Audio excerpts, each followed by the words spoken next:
Mr. Srinivas has arrived.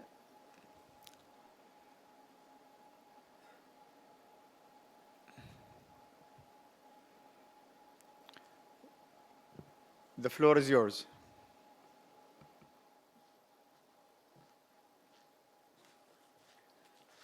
Okay. So, very good afternoon to all. Mr. President. May I remind you, there is 15 minutes. We'll be lenient for 2 minutes extra. Please, the floor is yours. So, we'll present to you the India's vision for the IIAS presidency, which we have called it as a resource-rich, publications-rich, digitally agile institution which will contribute to good governance. The structure of our presentation is like this: a brief description of the nominee and a brief description of our vision for presidency. Let me outline to the membership that this nomination has been duly backed by the Honorable Prime Minister of India and by our department and the highest authorities in the Government of India. So what we show to you has the due reckoning of all the ministries as also the entire political leadership of the Indian government. The nominee as a Secretary to Government of India, as a career bureaucrat, representing a member state with 36.5 years of distinguished public service, 25 years of experience in multilateral institutions, as a renowned senior administrator, an academician, and an institution builder par excellence, we have sought a nomination for the presidency of the International Institute of Administrative Sciences. This is my career profile. Multiple years in Government of India, heading in autonomous institutions, attached offices, serving in international organizations, and as Secretary to Government of India from 2021, which is almost a 4-year period, and having served on the International Institute of Administrative Sciences for the last 6.5 years. Under my leadership, the National Center for Good Governance has emerged as India's largest international capacity building institution, which has conducted capacity building programs for 4,750 civil servants, representing 34 countries who are in the ranks of permanent secretaries and deputy permanent secretaries. We have an international global governance grid, as also a national governance grid, which entails our entire list of public policy institutions.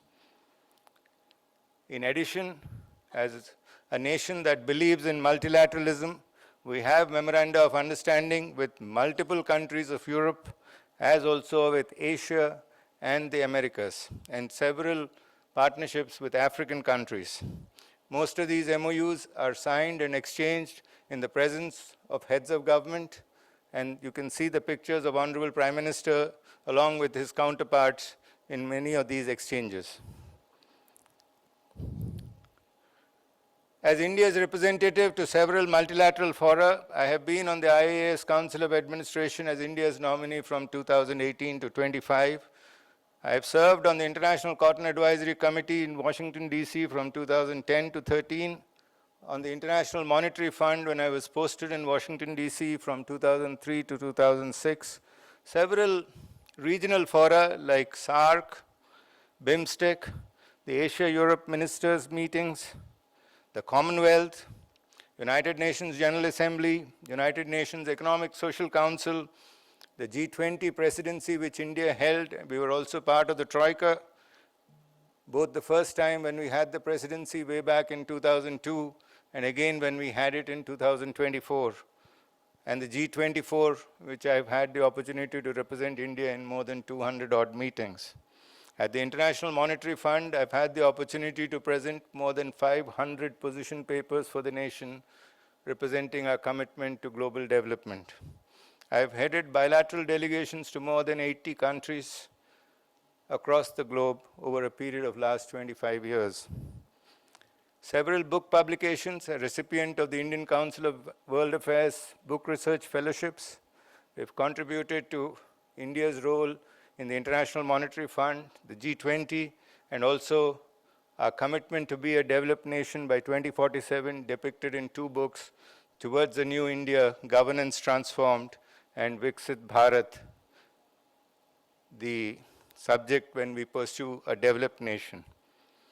I've had more than 250 articles, book chapters, working papers, book reviews, 170 odd orations in national and international platforms, including in Tokyo, Osaka, Bangkok, Washington, D.C., across the globe, a huge number of awards, as also fellowships from President of India, Prime Ministers, and well-known several chapters with regard to developing economies, advanced economies that have been presented.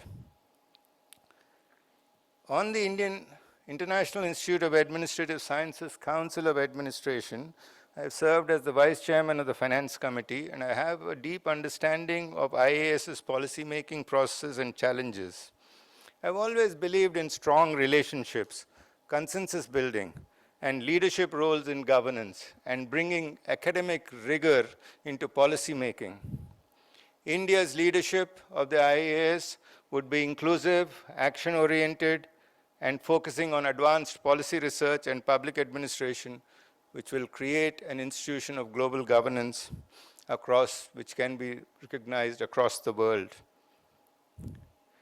This is our contribution to IIAS, one of the biggest conferences the IIAS has ever held, with over 750 participants from 58 countries, 383 abstract submissions, $107,000 in revenue, 30,000 plus officials attending by online, NCGG alumni attending from multiple countries, and the last 5 days have witnessed the strength of Indian democracy and the strength of what we bring to the table in terms of advanced digital governance models.